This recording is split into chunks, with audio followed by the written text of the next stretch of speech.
Hi, ಎಲ್ರಿಗೂ ನಮಸ್ತೆ. Welcome back to my YouTube channel. ನಾನು ನನ್ನ ಕನಸು. ಎಲ್ಲರೂ ಹೇಗಿದ್ದೀರಾ? ಎಲ್ಲರೂ ಚೆನ್ನಾಗಿದ್ದೀರಾ ಅಂದ್ಕೊಂಡಿದ್ದೀನಿ. ಸೊ ಇವತ್ತು ನನ್ನ ಟಾಪಿಕ್ ಏನಪ್ಪ ಅಂತ ಅಂದರೆ, ನಾಳೆ ಸಂಡೇ ಆಗಿರೋದ್ರಿಂದ ಸ್ಪೆಷಲ್ಲಾಗಿ ಏನಾರ ರೆಸಿಪಿ ಹೇಳ್ಕೊಡೋಣ ಅಂತ ಅಂದ್ಕೊಂಡಿದ್ದೀನಿ. ಸೊ ನಾನು ಎಗ್ ರೈಸ್ ಹಾಗೆ ಆಮ್ಲೆಟ್ ಮಾಡೋದನ್ನ ಹೇಗೆ ಅಂತ ತೋರಿಸ್ಕೊಡ್ತೀನಿ. ಸಿಂಪಲ್ ಆಗಿರುತ್ತೆ, ಟೇಸ್ಟಿ ಕೂಡ ಆಗಿರುತ್ತೆ. ಸೊ ಒಂದು ಸಲ ಟ್ರೈ ಮಾಡಿ ನೋಡಿ. ಬನ್ನಿ, ಯಾವ ಥರ ಮಾಡ್ತೀನಿ ಅಂತ ನಾನು ತೋರಿಸ್ಕೊಡ್ತೀನಿ.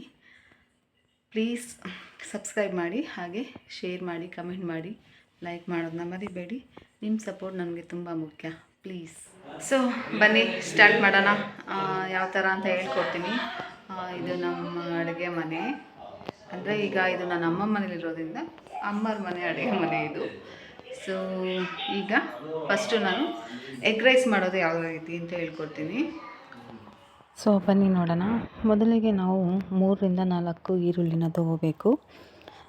ಈರುಳ್ಳಿನ ತೊಗೊಂಡು ನಾವೆಲ್ಲ ಸೆಪರೇಟ್ ಬಿಡಿಸಿ ಅದಾದಮೇಲೆ ಈ ರೀತಿ ಕಟ್ ಮಾಡ್ಕೋಬೇಕು.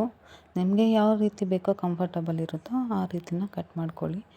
ಉದ್ದುದ್ದಕ್ಕೆ ನಾನೀಗ ಕಟ್ ಮಾಡ್ಕೋತಾ ಇದ್ದೀನಿ. ಆನಿಯನ್ ಸ್ವಲ್ಪ ಜಾಸ್ತಿ ಇದ್ರೇ ತುಂಬ ಒಳ್ಳೆಯದು. ಅಡುಗೆಯಲ್ಲಿ ಆನಿಯನ್ ಇಲ್ಲ ಅಂದರೆ ಯಾವುದಕ್ಕೂ ಚೆನ್ನಾಗಿರಲ್ಲ ಅಲ್ವಾ. ಅದು ಜಾಸ್ತಿ ಇದ್ದಷ್ಟು ರುಚಿ ಕೊಡುತ್ತೆ. ನಮ್ಮನೇಲಿ ಸ್ವಲ್ಪ ನಾವು ಆನಿಯನ್ ಯೂಸ್ ಮಾಡೋದು ಜಾಸ್ತಿ. ನೆಕ್ಸ್ಟು ನಾವು ಕ್ಯಾಪ್ಸಿಕಮ್, ದಪ್ಪಗಿರೋವಂಥ ಕ್ಯಾಪ್ಸಿಕಮ್ನ ತೊಗೊಂಡು ಅದರಲ್ಲಿ ನಾನು ಅರ್ಧ ಮಾತ್ರ ಯೂಸ್ ಮಾಡ್ತಾಯಿದ್ದೀನಿ. ಅರ್ಧನ ನಾನು ಈ ಥರ ಸ್ಲೈಸಾಗಿ ಈ ಥರ ಕಟ್ ಮಾಡಿಬಿಟ್ಟು ನೆಕ್ಸ್ಟ್ ಅದನ್ನು ಈ ಥರ ಚಿಕ್ಕದಾಗಿ ಕಟ್ ಮಾಡ್ಕೊತೀನಿ. ಫುಲ್ಲು ತುಂಬ ಚಿಕ್ಕದಾಗಿ ಕಟ್ ಮಾಡಿದ್ರೂ ಒಳ್ಳೆಯದು ರೋಸ್ಟ್ ಮಾಡೋಕ್ಕೆ. ಅಂದರೆ ಬೇಯೋದು ತುಂಬ ಬೇಗ ಬೇಯುತ್ತೆ ಅನ್ನೋದು, ಆ ಕಾರಣಕ್ಕೆ ತುಂಬ ಚಿಕ್ಕದಾಗಿ ಕಟ್ ಮಾಡಿಕೊಂಡ್ರೆ ತುಂಬ ಒಳ್ಳೆಯದು. ನೆಕ್ಸ್ಟ್ ನಾವು ಕೊತ್ತಂಬರಿ ಸೊಪ್ಪನ್ನ ತೊಗೊಂಡು ಈ ರೀತಿ ಕಟ್ ಮಾಡ್ಕೋಬೇಕು. ಕೊತ್ತಂಬರಿ ಸೊಪ್ಪು ಇಲ್ಲ ಅಂತಂದರೆ ಅಡುಗೆ ಕಂಪ್ಲೀಟೇ ಆಗೋದಿಲ್ಲ ಅಲ್ವಾ. ಸೊ ಈಗ ನಾನು ಹಸಿಮೆಣ್ಸಿನ್ಕಾಯಿ ತೊಗೊಂಡು ಎರಡೇ ಹಸಿಮೆಣ್ಸಿನ್ಕಾಯಿ ತೊಗೊಂಡಿದ್ದೀನಿ. ಅದನ್ನು ಈ ಥರ ಅರ್ಧ ಭಾಗ ಕಟ್ ಮಾಡ್ಕೋಬೇಕು. ಅದಾದ ನಂತರ ನೋಡಿ, ಇಷ್ಟು ಐಟಮು ರೆಡಿ ಇದೆ. ಕರಿಬೇವು ಅದಕ್ಕೆ ಇಟ್ಕೊಂಡಿದ್ದೀನಿ. ನಿಮಗೆ ಎಷ್ಟು ಬೇಕೋ ಅದನ್ನು ಹಾಕ್ಕೊಳ್ಳಿ. ನನಗೆ ಮ್ಯಾಗಿ ಮಸಾಲ ಅಂದರೆ ತುಂಬ ಇಷ್ಟ. ಸೊ ನಾನು ಎಲ್ಲ ಅಡುಗೆಯಲ್ಲೂ ಮ್ಯಾಗಿ ಮಸಾಲ ಇರುತ್ತೆ. ಮೊದಲಿಗೆ ಬಾಣಲಿ ಇಟ್ಟು ಅದಕ್ಕಾದ ನಂತರ ಸ್ವಲ್ಪ ಎಣ್ಣೆ ಬಿಟ್ಟು 3 ಮೊಟ್ಟೆ ಫಸ್ಟೇ ನಾನು ಗ್ಲಾಸಲ್ಲಿ ಒಡೆದು ಹಾಕ್ಕೊಂಡಿರ್ತೀನಿ. ಅದಾದ ನಂತರ ನಾನು ಮತ್ತೆ ಬಾಣಲಿಗೆ ಅದನ್ನು ಒಟ್ಟಿಗೆ ಹಾಕ್ಬಿಟ್ಟು ಈ ರೀತಿ ರೋಸ್ಟ್ ಮಾಡ್ಕೊತೀನಿ. ಅಂದರೆ ಎಲ್ಲ ಎಗ್ ರೈಸ್ ಮಾಡೋರಿಗೂ ಗೊತ್ತಿರುತ್ತೆ. ಈ ರೀತಿ ನಾವು ಸಪ್ರೇಟಾಗಿ ನಿಮ್ಗೆ ಎಷ್ಟು ಬೇಕೋ ಅಷ್ಟು ಎಗ್ ಹಾಕ್ಕೊಂಡು ಸಪ್ರೇಟಾಗಿ ಈ ರೀತಿ ಮಾಡ್ಕೊಂಡು ರೋಸ್ಟ್ ಮಾಡ್ಕೊತಾಯಿದ್ರೆ ಅದು ಬಾಯಿಗೆ ಸಿಗ್ತಾ ಇರುತ್ತೆ. ಅನ್ನದ ಜೊತೆಗೇ ಹಾಕ್ಬಿಟ್ರೆ ಎಗ್ನ, ಇಲ್ಲ ಒಗ್ಗರಣೆಗೆ ಹಾಕ್ಬಿಟ್ರೆ ಎಗ್ನ ಅಷ್ಟು ಸಿಗೋದಿಲ್ಲ ಬಾಯಿಗೆ. ಈ ರೀತಿ ಸಪ್ರೇಟಾಗಿ ಮಾಡಿಕೊಂಡು ರೋಸ್ಟ್ ಮಾಡ್ಕೊಳ್ಳೋದ್ರಿಂದ ನಮಗೆ ಅದು ಬಾಯಿಗೆ ಫ್ಲೇವರ್ ಸಿಗ್ತಾ ಇರುತ್ತೆ. ಎಗ್ ಇದೆ ಅನ್ನೋ ಫೀಲ್ ಆಗ್ತಾ ಇರುತ್ತೆ. ಇಲ್ಲಾಂದರೆ ಅದು ಮಿಕ್ಸ್ ಆಗಿಬಿಟ್ಟಿರುತ್ತೆ ಬೇರೆ ಥರ ಮಾಡಿದ್ರೆ. ನಾವು ಇದು ಸ್ವಲ್ಪ ಎಲ್ಲ ಚೆನ್ನಾಗಿ ರೋಸ್ಟ್ ಮಾಡ್ಕೋಬೇಕು. ರೋಸ್ಟ್ ಮಾಡ್ಕೊತ ನೆಕ್ಸ್ಟು ನಾವು ಇದಕ್ಕೆ ಸ್ವಲ್ಪ ಟೇಸ್ಟಿಗಂತ ಸ್ವಲ್ಪ ಉಪ್ಪು ಹಾಗೆ ಖಾರದ ಪುಡಿ ಹಾಕ್ಕೋಬೇಕು. ನಮ್ಮನೇಲಿ ನಾವು ಮನೆಯಲ್ಲೇ ಮಾಡಿದಂಥ ಖಾರದ ಪುಡಿ, ಸೊ ಅದನ್ನೇ ಯೂಸ್ ಮಾಡೋದು.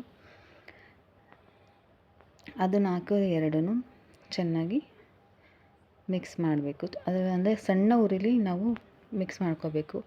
ನೆಕ್ಸ್ಟು ನಾವು ಅದೇ ಬಾಣಲಿಗೆ ಎಣ್ಣೆನ ಹಾಕ್ಕೊಂಡು ನಂತರ ನಾವು ಕುಯ್ದಿಟ್ಟಿರ್ತೀವಲ್ಲ ಆ ಹಸಿಮೆಣ್ಸಿನ್ಕಾಯಿನ ಹಾಕ್ಕೋಬೇಕು. ಅದನ್ನು ಸ್ವಲ್ಪ ರೋಸ್ಟ್ ಮಾಡ್ತಾ ಹೀಗೆ ನೆಕ್ಸ್ಟ್ ನಾವು ಕುಯ್ದಿಟ್ಟಿರೋಂಥ ಈರುಳ್ಳಿನ, ನಿಮಗೆ ಈರುಳ್ಳಿ ಎಷ್ಟು ಬೇಕೋ ಅಷ್ಟು ಹಾಕೋಬೋದು. ಜಾಸ್ತಿ ಹಾಕಿದಷ್ಟು ರುಚಿ ಜಾಸ್ತಿ ಇರುತ್ತೆ. ಸೊ ಇದನ್ನು ನಾವು ಸ್ವಲ್ಪ ಬ್ರೌನ್ ಕಲರ್ ಬರೋವರೆಗೂ ರೋಸ್ಟ್ ಮಾಡೋಣ. ರೋಸ್ಟ್ ಮಾಡ್ತಾ ಇದ್ದೀವಿ. ಹಾಗೆ ಫ್ಲೇಮ್ ಸಣ್ಣ ಉರಿಲಿದ್ರೆ ತುಂಬ ಚೆನ್ನಾಗಿರುತ್ತೆ. ದಪ್ಪ ಉರಿ ಆದರೆ ಸೀದೋಗಿರೋ ಥರ ಆಗುತ್ತೆ, ಅಂದರೆ ಅದು ಚೆನ್ನಾಗಿ ಬೆಂದಿರಲ್ಲ. ಸಣ್ಣ ಉರಿಲಿ ನಾವು ಏನೇ ಮಾಡಿದ್ರೂ ಚೆನ್ನಾಗಿರುತ್ತೆ. ಈಗ ಕುಯ್ದಿಟ್ಟಿರೋ ಕ್ಯಾಪ್ಸಿಕಮ್ ಹಾಕ್ಕೊಳ್ಳೋಣ. ಕ್ಯಾಪ್ಸಿಕಮ್ ಸಣ್ಣ ಇದ್ದರೆ ನೋಡಿ ಬೇಗ ರೋಸ್ಟ್ ಆಗೋಕ್ಕೂ ಚೆನ್ನಾಗಿರುತ್ತೆ, ಅಂದರೆ ಬೇಯುತ್ತೆ ಬೇಗ. ದಪ್ಪ ದಪ್ಪ ಇದ್ದರೆ ಅದು ಸ್ವಲ್ಪ ಬೇಯೋದು ಕಮ್ಮಿ ಲೇಟ್ ಆಗುತ್ತೆ. ಸೊ ಅದಕ್ಕೆ ಅದನ್ನು ನಾವು ಸಣ್ಣ ಸಣ್ಣ ಕಟ್ ಮಾಡ್ಕೊಳ್ಳೋದು. ಈ ರೀತಿ ಅದನ್ನು ಫ್ರೈ ಮಾಡ್ತಾ ಕರಿಬೇವು ಇರುತ್ತಲ್ಲ ಅದನ್ನು ಆಗಲೇ ಹಾಕೋಬಿಡಿ. ಇದು ಸಿಂಪಲ್ ಅಂದರೆ ಸಿಂಪಲ್ ಇದು ರೆಸಿಪಿ. ಇದಾದ ನಂತರ ನಾನು ಅದಕ್ಕೆ ಸ್ವಲ್ಪ ಬೆಳ್ಳುಳ್ಳಿ ಈರುಳ್ಳಿ ಪೇಸ್ಟ್ ಇದ್ದರೆ ಅದನ್ನು ಆ್ಯಡ್ ಮಾಡ್ಕೋತೀನಿ. ಫಸ್ಟೇ ಹಾಕೋದಿಲ್ಲ ನಾನು, ಈ ರೀತಿ ಮಧ್ಯದಲ್ಲಿ ಹಾಕ್ತೀನಿ. ಸೊ ಚೆನ್ನಾಗಿ ರೋಸ್ಟ್ ಮಾಡ್ಕೋಬೇಕು. ಅದು ಸ್ವಲ್ಪ ಹಸಿ ವಾಸನೆ ಹೋಗೋವರೆಗೂ ಸ್ವಲ್ಪ ಅದು ಏನಂತಾರೆ ಬಾಡೋ ತನಕನೂ ಅದನ್ನು ನಾವು ಈ ರೀತಿ ರೋಸ್ಟ್ ಮಾಡ್ಕೊತಾನೆ ಇರಬೇಕು. ಕೈ ಆಡ್ತಾಯಿದ್ರೆ ತುಂಬ ಒಳ್ಳೆಯದು, ಸಿಯೋದಿಲ್ಲ. ಅದಾದ ನಂತರ ನಾವು ಎಗ್ ಹುರಿದು ಈ ಸೈಡ್ಗೆ ಇಟ್ಕೊಂಡಿರ್ತೀವಲ್ಲ ಅದನ್ನು ನಾವು ಮಿಕ್ಸ್ ಮಾಡ್ಕೋಬೇಕು. ಈ ರೀತಿ ಹಾಕ್ಕೊಂಡು ಮಿಕ್ಸ್ ಮಾಡಿಕೊಂಡ್ರೆ ಇದನ್ನು ಅಷ್ಟೇ ಸಣ್ಣ ಉರಿಲಿ ಉರಿತಾ ಇದ್ದರೆ ಚೆನ್ನಾಗಿರುತ್ತೆ. ತುಂಬ ದಪ್ಪ ಉರಿ ಮಾಡಿಕೊಂಡ್ರೆ ಸೀದೋಗ್ಬಿಡುತ್ತೆ ನಿಮಗೆ. ಯಾವುದೇ ಅಡುಗೆ ಆದರೂ ಅಷ್ಟೇ ಸಣ್ಣ ಉರಿಲಿ ಮಾಡಿದ್ರೆ ತುಂಬ ಒಳ್ಳೆಯದು. ನಮ್ಮದಿದು ಹೊಸ ಚಾನಲ್ಲು, ನಮ್ಮದು ಯಾವ ಥರ ಬರ್ತಿದೆ ಅಂತ ರೆಸಿಪೀಸೇ ಆಗಲಿ ವೀಡಿಯೋಸ್ ಆಗಲಿ ಪ್ಲೀಸ್ ಕಮೆಂಟ್ ಮಾಡಿ ತಿಳಿಸಿ. ನಮಗೆ ನಿಮ್ಮ ಸಪೋರ್ಟ್ ಇದ್ದರೆ, ಇನ್ಫಾರ್ಮೇಷನ್ ಕೊಡ್ತಿದ್ರೆ ನಾವು ಮುಂದುವರಿಬೋದು. ಈಗ ನಾವು ಮಾಡಿಟ್ಟಿರೋ ಹಣ್ಣು ತಗೊಂಡು ಮಿಕ್ಸ್ ಮಾಡ್ಕೋಬೇಕು. ನಾನೀಗ ಇದರಲ್ಲಿ 1.5 ಪಾವು ಅಕ್ಕಿ ಹಾಕಿದ್ದೀನಿ. ಸೊ ಅದರಲ್ಲಿ ಮಾಡ್ತಿದ್ದೀನಿ. ನೆಕ್ಸ್ಟು ಸೋಯಾ ಸಾಸ್ ಹಾಕಬೇಕು. ಸೋಯಾ ಸಾಸ್ ಹಾಕಿದ ನಂತರ ನಾವು ಧನಿಯಾ ಪುಡಿ, ಸ್ವಲ್ಪ ಹಾಗೆ ಖಾರದ ಪುಡಿ, ಹಾಗೆ ಗರಂ ಮಸಾಲ ಹಾಕಿ ಮಿಕ್ಸ್ ಮಾಡ್ತೀನಿ. ಗರಂ ಮಸಾಲ ಸ್ವಲ್ಪ ಜಾಸ್ತಿ, ಹಾಗೆ ಕೊತ್ತಂಬರಿ ಸೊಪ್ಪನ್ನ ಲಾಸ್ಟಿಗೆ ಉದುರಿಸ್ತೀನಿ. ಇದನ್ನೆಲ್ಲ ಚೆನ್ನಾಗಿ ಮಿಕ್ಸ್ ಮಾಡ್ಕೋಬೇಕು. ಸ್ವಲ್ಪನೂ ನಮಗೆ ಅನ್ನ ಥರ ಕಾಣಿಸ್ಲೇಬಾರ್ದು, ಅಂದರೆ ವೈಟ್ ರೈಸ್ ಇರೋ ಥರ ಕಾಣಬಾರ್ದು. ಸೊ ಇಲ್ಲಿಗೆ ರೆಡಿ ಆಯಿತು ನನ್ನ ಎಗ್ ರೈಸು. ನೆಕ್ಸ್ಟ್ ಬನ್ನಿ ಎಗ್ ಆಮ್ಲೆಟ್ ಯಾವ ರೀತಿ ಮಾಡೋದು ಅಂತ ತೋರಿಸ್ಕೊಡ್ತೀನಿ. ಮೊದಲಿಗೆ ನಾನು ಎರಡು ಮೊಟ್ಟೆ ತೊಗೋತಾ ಇದ್ದೀನಿ. ಸೊ ನನಗೀಗ ಇಷ್ಟೇ ಸಾಕು. ನಿಮಗೆ ಎಷ್ಟು ಬೇಕೋ ಅಷ್ಟು ಮೊಟ್ಟೆ ತೊಗೊಳ್ಳಿ.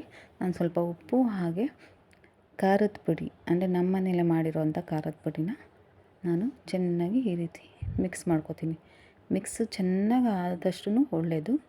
ಅದಾದ ನಂತರ ನಾನು ಬಾಣಲಿಗೆ ಸ್ವಲ್ಪ ಎಣ್ಣೆ ಸಾವ್ರಿಬಿಟ್ಟು ಅದಕ್ಕೆ ಆನಿಯನ್ ಕುಯ್ದಿಟ್ಟಂತ ನಾನು ಒಂದು 2 ಆನಿಯನ್ ಕಟ್ ಮಾಡಿಟ್ಟಿದ್ದೆ. ನಿಮಗೆ ಎಷ್ಟು ಬೇಕೋ ಅಷ್ಟು ನೀವು ಹಾಕ್ಕೊಳ್ಳಿ, ಅಂದರೆ ಸಾಕಾಗುತ್ತೆ. 2 ಎಗ್ಗೆ 2 ಆನಿಯನ್ ಸಾಕಾಗುತ್ತೆ. ಸೊ ಈ ಥರ ಚೆನ್ನಾಗಿ ರೋಸ್ಟ್ ಆಗಬೇಕು. ಇದು ಯಾವ ಥರ ರೋಸ್ಟ್ ಆಗಬೇಕು ಅಂದರೆ ಫುಲ್ಲು ರೋಸ್ಟೆಡ್, ಬ್ಲ್ಯಾಕ್ ಕಲರ್ ಅಂದರೆ ಫುಲ್ಲು ರೋಸ್ಟೆಡ್ ಆಗಿಬಿಡ್ಬೇಕು. ನಿಮ್ಗೆ ಲಾಸ್ಟಲ್ಲಿ ಗೊತ್ತಾಗುತ್ತೆ ಯಾವ ಥರ ರೋಸ್ಟ್ ಆಗಿರುತ್ತೆ ಅಂತ. ಫುಲ್ಲು ಬ್ರೌನ್ ಕಲರ್ ಬಂದಿರುತ್ತೆ ನೋಡಿ, ಕಾಣಿಸ್ತಾ ಇದೆ ಈಗ ಸ್ವಲ್ಪ. ಈ ರೀತಿ ಫುಲ್ಲು ರೋಸ್ಟ್ ಆಗಿ ಇನ್ನೂ ಸ್ವಲ್ಪ ರೋಸ್ಟ್ ಆಗಬೇಕಿದು. ಈ ರೀತಿ ಫುಲ್ಲು ರೋಸ್ಟ್ ಆದಮೇಲೆ ಇನ್ನೂ ಚೆನ್ನಾಗಿ ಸ್ವಲ್ಪ ಮೆಲ್ಟ್ ಆಗಬೇಕದು. ನೆಕ್ಸ್ಟ್ ನಾವು ಆಮ್ಲೆಟ್ ಮಾಡಿ ರೆಡಿ ಇಟ್ಟಿರೋಂಥ ಮೊಟ್ಟೆನ ಇದ್ರೊಳಗಡೆ ಹಾಕಬೇಕು. ಅದ್ರ ಮೇಲೆ ಹಾಕೋದ್ರಿಂದ ನಮಗೆ ಆನಿಯನ್ ಚೆನ್ನಾಗಿ ಒಳ್ಳೆ ನೋಡಿ ಪಿಜ್ಜಾ ಥರ ಕಾಣಿಸ್ತಿದೆ ಅಲ್ವಾ? ನನಗಂತೂ ಅದೇ ಥರ ಕಾಣಿಸ್ತಿದೆ. ನಿಮ್ಗೆ ಯಾವ ಥರ ಕಾಣಿಸ್ತಿದೆ ಗೊತ್ತಿಲ್ಲ. ಸೊ ಆನಿಯನ್ ಮೇಲೆ ಸಿಗ್ತಾ ಇರುತ್ತೆ, ಮಿಕ್ಸ್ ಆಗಿರೋದಿಲ್ಲ. ನಾನಂತೂ ಮಾಡೋದು ಇದೇ ಥರ. ನೀವು ಯಾವ ಥರ ಮಾಡ್ತೀರಾ ಅಂತ ಕಮೆಂಟ್ ಮಾಡಿ ತಿಳಿಸಿ. ನಿಮಗೆ ಈ ರೆಸಿಪಿ ಇಷ್ಟ ಆಗಿದೆ ಅನ್ಕೋತೀನಿ. ನಾನು ಅದಾದಮೇಲೆ ಈ ಥರ ಕಟ್ ಮಾಡ್ತೀನಿ, 4 ಭಾಗ ಮಾಡ್ತೀನಿ ಪಿಜ್ಜಾ ಸ್ಟೈಲಲ್ಲೇ. ನನ್ನ ರೆಸಿಪಿ ನೋಡಿ ನಿಮ್ಗೆ ಇಷ್ಟ ಆಗಿದೆ ಅಂದ್ಕೊಳ್ತೀನಿ. ಅದ್ರ ಮೇಲೆ ಲಾಸ್ಟಿಗೆ ನಾನು ಮ್ಯಾಗಿ ಮಸಾಲ ಸ್ವಲ್ಪ ಹಾಕ್ತೀನಿ. ಸೊ ಈಗ ರೆಡಿ ಇದೆ, ಟೇಸ್ಟ್ ಮಾಡಿ ಹೇಗಿದೆ ಅಂತ ತಿಳಿಸಿ. ಸೊ ಇವತ್ತಿಗೆ ಇಲ್ಲಿಗೆ ನನ್ನ ಬ್ಲಾಗ್ ಮುಗಿತಾ ಇದೆ. ಸೊ ಪ್ಲೀಸ್ ನಿಮಗೆಲ್ಲ ಇಷ್ಟ ಆಗಿರುತ್ತೆ ಅನಿಸುತ್ತೆ, ಟ್ರೈ ಮಾಡಿ ನೋಡಿ. ಹಾಗೆ ಇಷ್ಟ ಆಗಿರುತ್ತೆ ಪ್ಲೀಸ್ ಕಮೆಂಟ್ ಮಾಡಿ. ಹಾಗೆ ಬಂದು ಮುಂದಿನ ಬ್ಲಾಗಲ್ಲಿ ಮತ್ತೆ ಸಿಗೋಣ. ಪ್ಲೀಸ್ ಲೈಕ್ ಮಾಡಿ, ಶೇರ್ ಮಾಡಿ, ಹಾಗೆ ಕಮೆಂಟ್ ಮಾಡಿ, ಸಬ್ಸ್ಕ್ರೈಬ್ ಮಾಡೋದನ್ನ ಮರಿಬೇಡಿ. ಮತ್ತು ನಾನು ಮುಂದೆ ಯಾವ ವೀಡಿಯೋ ಮಾಡ್ತೀನಿ ಅಂತ ನಿಮಗೆ ನೋಟಿಫಿಕೇಷನ್ ಬರಬೇಕು ಅಂದರೆ ಬೆಲ್ ಐಕನ್ನ ಕ್ಲಿಕ್ ಮಾಡಿ. ಪ್ಲೀಸ್ ಸಪೋರ್ಟ್ ಮಾಡಿ. ಬಾಯ್, ಟೇಕ್ ಕೇರ್.